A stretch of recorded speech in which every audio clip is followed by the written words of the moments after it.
iwe sema nyatsodya sadza ungarekera kudya sadza kuti wanetsa nemukadzi nokuti ari kuenda nobaya vaccine. Aiwa mukadzi anofanira kuteerera shama. Unoziva chii chananchimurambidzana ndechekuti haangatorane nevana vangu vese. Ndakanzwa kuti vaccine ine maside effects ende futi ndeyekuti vanhu vatema vafe. Saka unofunga kuti hurumende ingada kuti vanhu vafe vanozoita sei kana kusina vanhu? Rega munhu wese anobaya vaccine. Wazvinzwa? Chinhu chese chine maside effects. Mvura chaiyoyi ukainwa zvisizvo inokukachidza.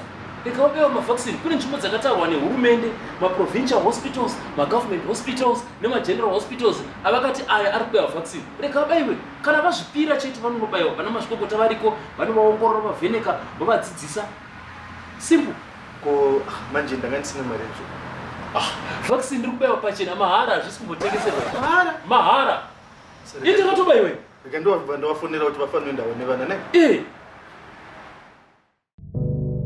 Enda unobaiwa nhomba yekudzivirira chirwere cheCovid-19 pachena munzvimbo dzakatarwa nehurumende.